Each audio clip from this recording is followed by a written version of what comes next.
Bismillahirrahmanirrahim. Alhamdulillahirrabbilalamin. Wassalatu wassalamu ala sayyidil mursalin wa ala alihi wa sahbihi ajma'in, amma ba'd. Baik teman-teman, perkenalkan, nama saya Imran Rosyadi. Saya adalah merupakan mahasiswa Magister Manajemen di USB PKP. Izinkan saya untuk membawakan sebuah seminar tentang manajemen kurikulum holistik. Adapun ini adalah merupakan salah satu tugas dari dosen saya, yaitu Ibu Dr. Farda Yulianti, di bidang ataupun di subjek seminar manajemen. Baik, di sini saya mengambil mengambil tema tentang manajemen kurikulum holistik karena memang saya di sekolah profesi saya sebagai guru, maka saya bermaksud saya berkeinginan untuk membahas tentang topik ini. Baik, sebelum masuk ke dalam topik pembahasan, coba kita terlebih dahulu bahas tentang topik ataupun konten yang kita bahas ataupun yang kita ambil di dalam topik ini. Jadi nanti selama pembahasan kita akan membahas yang pertama tentang makna pendidikan holistik, yang kedua tujuan pendidikan holistik, yang ketiga konsep pendidikan holistik, yang keempat kurikulum sebagai jantung pendidikan, kemudian pendidikan modern sering fokus pada aspek kognitif, dan yang terakhir tentang kebutuhan terhadap kurikulum yang holistik. Nah, tapi sebelum membahas ke dalam materi, kita tentunya perlu membahas ataupun memperkenalkan ataupun perlu mengetahui tentang apa sih manajemen kurikulum holistik. Baik, kita beralih ke slide selanjutnya, yaitu tentang manajemen. Jadi manajemen itu adalah merupakan proses perencanaan ataupun merencanakan, pengorganisasian, pengarahan, dan pengendalian berbagai macam sumber daya, baik itu manusia, dana, waktu, informasi, dan juga material, untuk mencapai tujuan secara efektif dan efisien. Maka dari itu kita mungkin sering mendengar tentang unsur penting dalam manajemen, yaitu planning, organizing, actuating, dan juga controlling. Di mana keempat hal ini harus ada di dalam manajemen. Karena kalau seandainya satu saja hilang, maka manajemen di tempat kerja tersebut akan timpang akan kehilangan. Jadi kalau seandainya kita tidak memiliki ataupun tidak membuat planning, maka bagaimana kita bisa mengorganize, bagaimana kita bisa mengkontrol Begitupun kalau seandainya kita sudah punya rencana tapi tidak ada yang mengorganize tidak ada yang mengkontrol, maka akan timpang juga sama seperti Maka perlu ada keempat hal ini. Atau misalkan kalau di dalam materi yang dibuat oleh ilmu lain akan lebih banyak lagi. Cuman secara umum 4 unsur penting manajemen kurang lebih ada 4, yaitu planning, organizing, actuating, dan juga controlling. Yang kedua yaitu tentang kurikulum Jadi sebagaimana kita ketahui, sebagaimana yang kita rasakan juga, bahwa kurikulum itu adalah merupakan hal yang harus ada di dalam pendidikan. Jadi kurikulum itu adalah merupakan sebuah rencana dan pengaturan mengenai tujuan, isi, bahan pelajaran, serta cara yang digunakan sebagai pedoman untuk penyelenggaraan kegiatan pelajaran untuk mencapai tujuan pendidikan Jadi tanpa adanya kurikulum, maka pembelajaran pun akan berjalan kurang karena tidak ada perencanaan Tapi kalau seandainya memang ada kurikulum, maka pembelajaran akan dilaksanakan secara lebih terorganisir Kemudian yang ketiga yaitu holistik Ini mungkin yang jarang kita temukan. Apa sih itu holistik?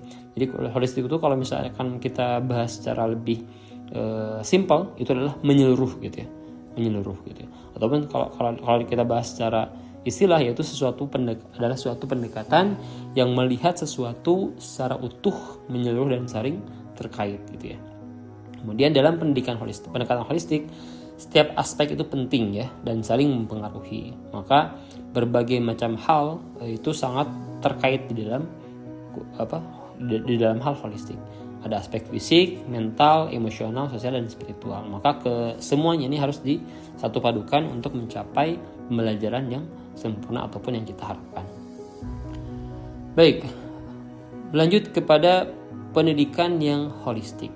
Jadi apa saja yang harus ada, yaitu holistik berarti menyeluruh dan utuh Jadi kalau seandainya satu saja hilang, artinya pendidikan yang ada di media tersebut itu sudah bukan lagi holistik Kalau seandainya hilang satu gitu ya. Kemudian mengembangkan aspek kognitif, emosional, sosial, dan spiritual, dan juga moral ya. Keempat halnya harus berkesinambungan.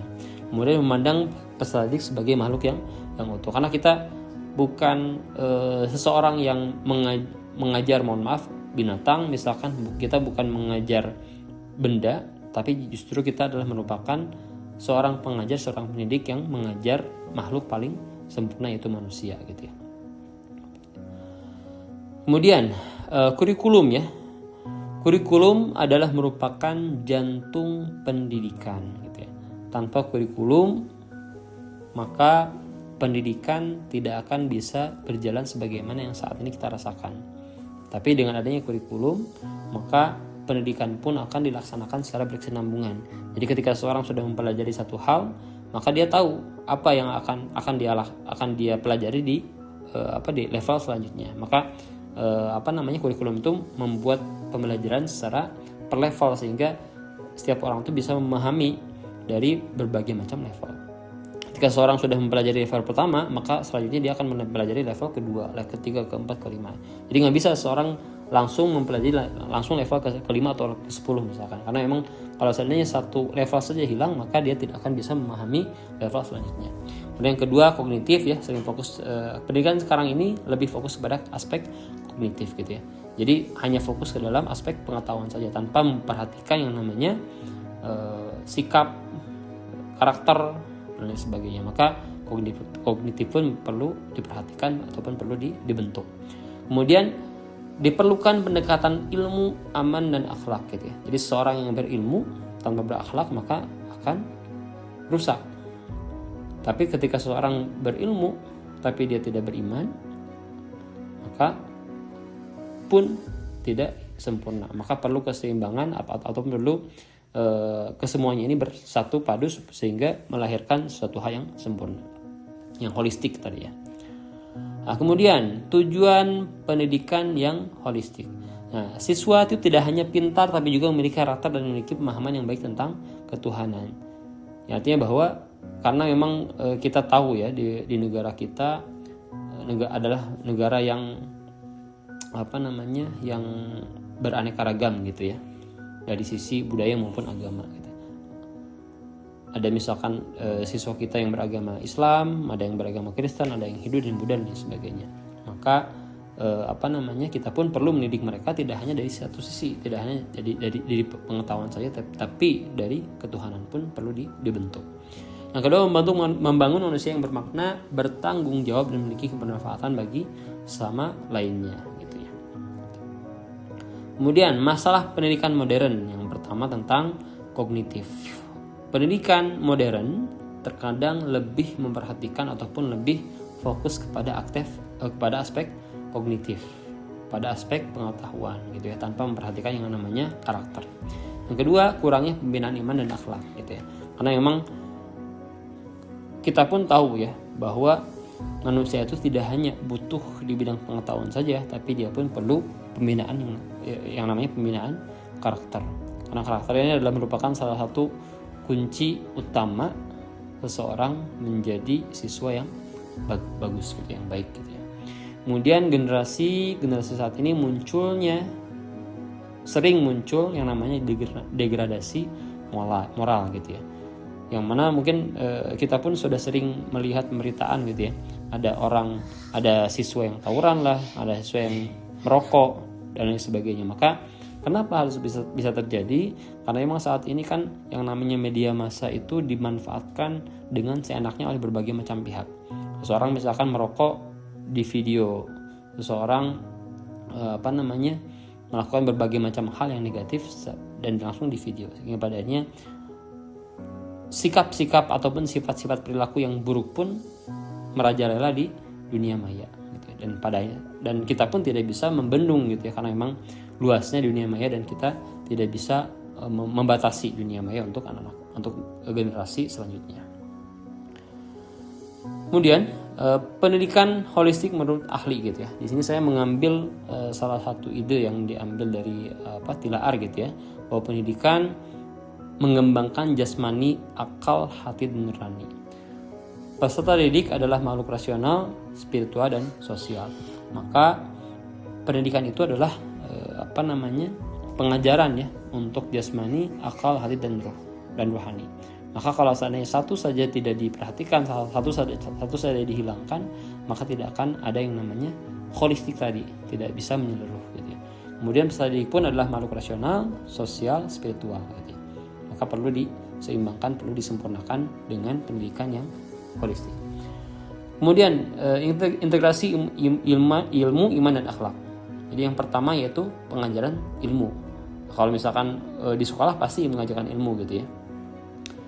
Berbagai macam aspek, berbagai macam subjek gitu ya, berbagai macam pelajaran kita pelajari ataupun kita ajarkan di sekolah, dari mulai sosial, agama, kemudian juga sains ya, kita ajarkan di sekolah. Yang kedua, siswa kita pun perlu yang namanya iman gitu ya. Tanpa keimanan maka ilmu hanya sebatas suatu hal yang dimanfaatkan dengan seenaknya terkadang oleh beberapa orang.